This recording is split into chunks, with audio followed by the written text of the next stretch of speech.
Hello everyone, আজকে আমি দেখাবো প্রগ্রেস বার। তো প্রগ্রেস বার কি?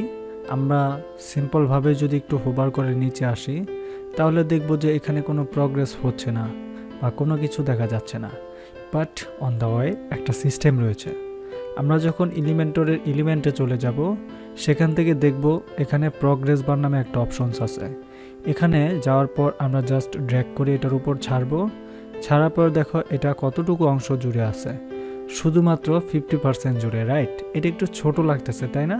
বাট ডোন্ট ওয়ারি, আমরা এটাকে পুরাটাকেই দিব। এটাকে ড্র্যাগ করে এটা নিচে ছাড়ি অথবা উপরে দেই, এতটুকু আসলো। জাস্ট এটাতে ক্লিক করার পর এটা লাইন হাইটটাকে আমরা একটু 100% করে দিব যেন বুঝতে সুবিধা হয়। ওকে, ডান। এখন যদি আমরা যাই তাহলে দেখো আমাদের একটা প্রগ্রেস বারের অপশনস হচ্ছে, আমরা এখানে ক্লিক করব। ক্লিক করার পর আমরা ধরো এতটুকু অংশতে আসলাম, বাট আমাদের এখানে এটা দেখা যাচ্ছে না, তাই না? ওয়াও, ডান। সো এই প্রগ্রেস বারটা কি বলো তো? প্রগ্রেস বারটা হচ্ছে এরকম, লাইক একজন মানুষ ফ্রিল্যান্সার অথবা সে ওয়েব ডিজাইনার, তার ক্যাটাগরি অনুযায়ী সে কী স্কিল জানে, কী স্কিল তার অর্জন হয়েছে, সে বিষয়গুলো সে এখানে জাস্ট আয়ত্ত করবে।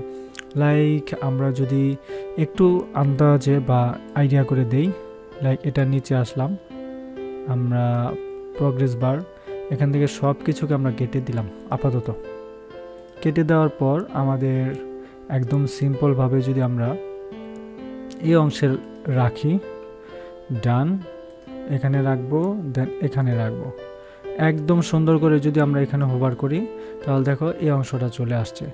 এটাতে আমরা দেখব হাতের বাম দিকে মাই স্কিলস লেখা আছে। আমি যদি মাই স্কিলসের পরে এখানে লেখা আছে দেখো ওয়েব ডিজাইন, না web design.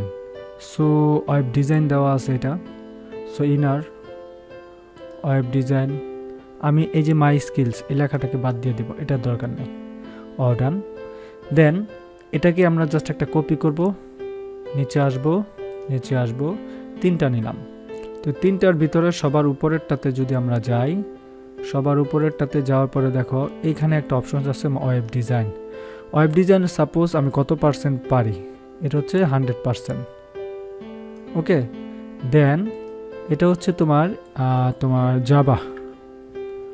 Java script. Like আমি জাভা স্ক্রিপ্ট কতটুকু পারি, আমার কাজের প্রগ্রেসটা, এটা আমি দিলাম 90% বা 85% পারি। দেন HTML CSS, এটা একটা কথা HTML CSS, এটা দিলাম তোমার 75%, জাস্ট এরকম রাখার জন্য। ঠিক এতটুকু অংশ আমরা ডিজাইন করলাম, কিন্তু রেসপন্সিভ মোড হয়ে গেল। দারুণ। আমরা দেখি যে কোনো মোডে যাই একটা রেসপন্সিভ ভার্সন চলে আসছে। এখানে আমরা জাস্ট ব্যাকগ্রাউন্ডের কালারগুলো চেঞ্জ করতে পারি। স্টাইল থেকে আমরা যদি যাই দেখবো এখানে ব্যাকগ্রাউন্ডের কালার আছে। সো ব্যাকগ্রাউন্ডের কালার এরকম হইতে পারে, ঠিক আছে? ব্যাকগ্রাউন্ডের কালার এরকম। দেন প্রগ্রেস বারের যদি ইনারের কালারটাকে আমরা একটু দেখি, ইনারের কালারটা ডান, এবং ব্যাকগ্রাউন্ডের কালার দেখো, ওয়াও, ডান। পিছনে দিলাম এরকম, এবং এখানকার কালারটা দিতে পারি আমরা হোয়াইট। অস্থির হয়ে গেল। কিন্তু আমরা প্রত্যেকটাকে চেঞ্জ করতে পারি। পরেরটাকে যদি আমরা স্টাইলে যাই, সেই স্টাইলে যাওয়ার পর আমরা তোমার ব্যাকগ্রাউন্ডের কালারটাকে আমরা দিতে পারি যে কোনো একটা কালার, এখান থেকে দিয়ে দিলাম। ওয়াও, ডান। এটা হচ্ছে তোমার কি প্রগ্রেস বারের বাকি অংশের কালার। ওকে, সো এই টেক্সটের কালারটাকে যদি আমরা এটা দেই, ওয়াও, ডান হয়ে গেল না? তো এইভাবে কিন্তু আমরা দিতে পারি। প্রত্যেকটা ক্ষেত্রেই আমরা এরকম প্রগ্রেস বার তৈরি করতে পারি ইন্ডিভিজুয়ালি, এবং আমরা আমাদের ওয়েবসাইটের জন্য স্কিলগুলো ডেভেলপ করতে পারি।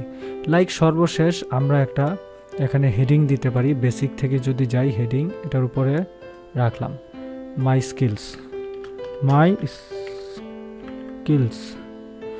Skills, right? হয়ে গেল কিন্তু। তো দারুণ ব্যাপার।